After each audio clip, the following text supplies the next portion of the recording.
2CH 괴다 경찰관의 눈물. 옛날 목격했던 투신 자살에 관한 이야기다. 이제는 세월도 한참 흘렀지만 직접 내 눈으로 보았고 아직도 선명히 남아있지 않은 기억이다. 남아서 잊혀지지 않는 기억이다.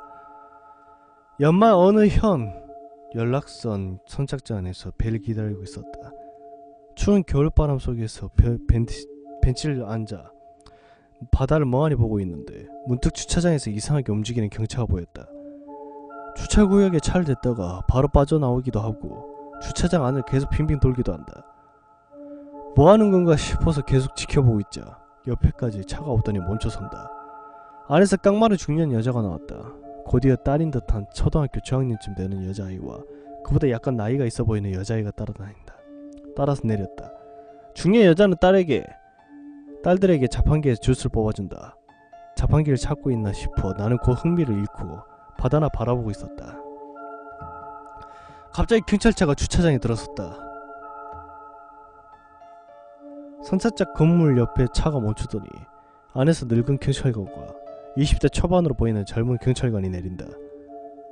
꽤 한가해 보이는 것이 아무래도 사건 같은 게 생겨서 온 것은 아닌 듯 천천히 건물 안으로 들어간다. 아마 연말이니까 순찰이라도 한 바퀴 돌면서 시간을 보내는 것이리라.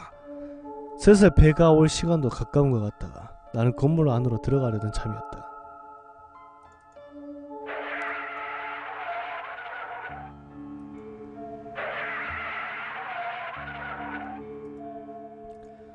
주차장에서 타이어 마찰음이 들렸다. 뒤를 돌아보니 아까 봤던 그 경차가 갑자기 속도를 내서 달려오고 있었다. 바다를 향해서. 마치 슬로우 비디오를 보는 것 같이 경차가 천천히 절벽에서 떨어진다. 그리고 차의 앞부분부터 바닷속으로 사라져간다.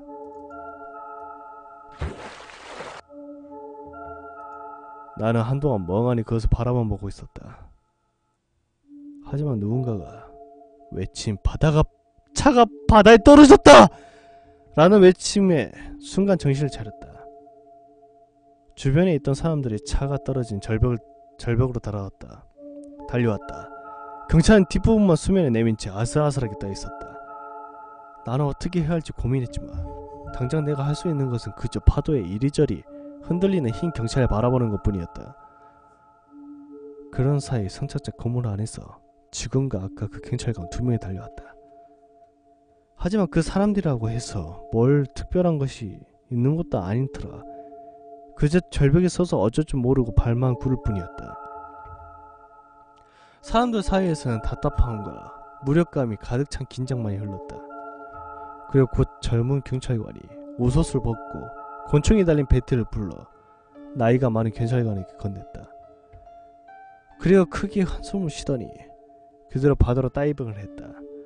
수면제에다 바닷속에서 잠시 사라졌던 경관은 수면에 떠오르자마자 천천히 가라앉고 있는 경찰을 향해 삼쳐갔다. 힘내요! 주변 사람들이 경찰관을 향해 응원을 보낸다. 어느새 나도 모르는 사이 나도 소리를 지르며 응원을 하고 있었다. 하지만 그 경찰관은 그리 수영을 잘하지 못하는지 가끔씩 물에 잠기기도 하는 것이 무척 위험해 보였다. 그러나 강한 의지력 덕인지 그는 겨우 경찰까지 도착했다. 그리고 차에는 손을 대고 뒷유리 위로 뛰어올랐다. 다행히 경차는 경찰관이 올라탔는데도 수면 위에 떠 있었다. 절벽 위에서는 큰 환호성이 울려 퍼졌다. 경찰관은 창문 안을 향해 무엇인가 소리치며 차 뒤쪽 문을 열리고 창문을 잡아당겼다. 하지만 문이 열리지 않는다. 차가 물 위에 떠 있다며 안에는 아직 공기가 있을 텐데 그렇게 생각하고 있는데 갑자기 경찰관이 창문을 주먹으로 내리치더니 시작을 했다.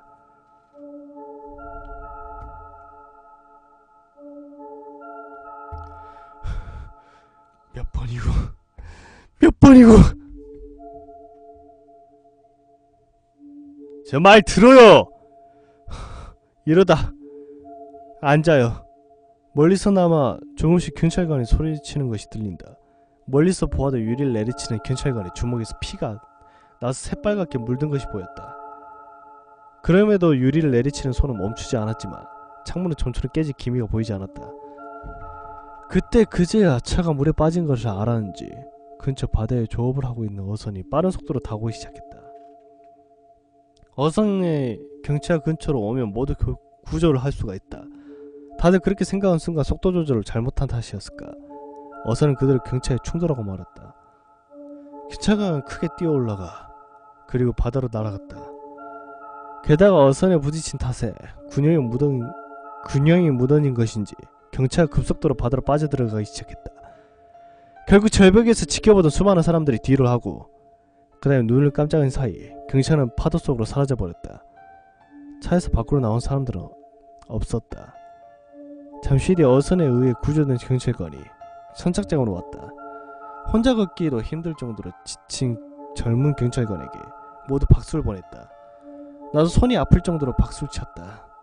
비록 구조는 할 수 없었지만 당신은 충분히 노력했다고 말해주고 싶다.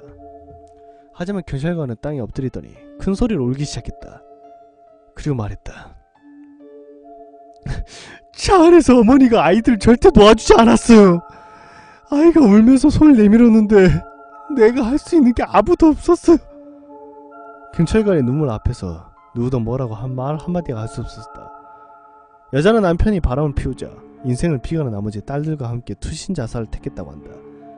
지금도 그때 잠깐 보았던 아이들의 모습과 너무나도 슬프게 울던 경찰관의 모습이 잊을 수가 없다.